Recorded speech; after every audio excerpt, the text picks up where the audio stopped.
సర్వం సహచక్రవర్తి అంటారు. అంటే అంతా నాదే అనేటటువంటి ఒక బింకంతో కూడినటువంటి విధానం. ఇప్పుడు ట్రంప్ మాట తీరు అదే.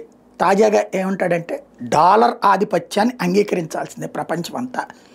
డాలర్ ఈ ప్రపంచాన్ని రక్షిస్తోందంట. వాడిని రక్షిస్తోంది ఈ ప్రపంచం డాలర్లు కొని. ఇప్పుడు ఒక పక్కన కొన్ని దేశాలు డాలర్ బదులుగా తమ వ్యక్తిగత లావాదేవీలు నిర్వహిస్తున్నాయి. అంటే వాళ్ళ కరెన్సీల్లోనే కొనుగోలు చేస్తున్నాయి.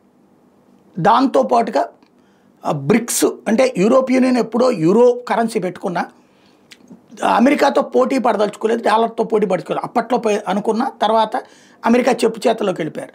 ఇప్పుడు బ్రిక్స్ కరెన్సీ తెస్తారన్నటువంటి చర్చ ప్రారంభమయ్యేటప్పటికి అలాంటిది జరిగితే తీవ్ర పరిణామాలు ఎదురవుతాయి. బ్రిక్స్ దేశాల మీద 10% సుంకం వేస్తాను, అట్లాగే బ్రిక్స్ దేశాల అంతు చూస్తాను, బ్రిక్స్ దేశాల సంగతి తేలుస్తాను, డాలర్ ఆధిపత్యాన్ని అంగీకరించాల్సిందే అంటూ ఒక పచ్చి రౌడీ బెదిరింపులు చేస్తున్నాడు ఆయన. అది విశేషం.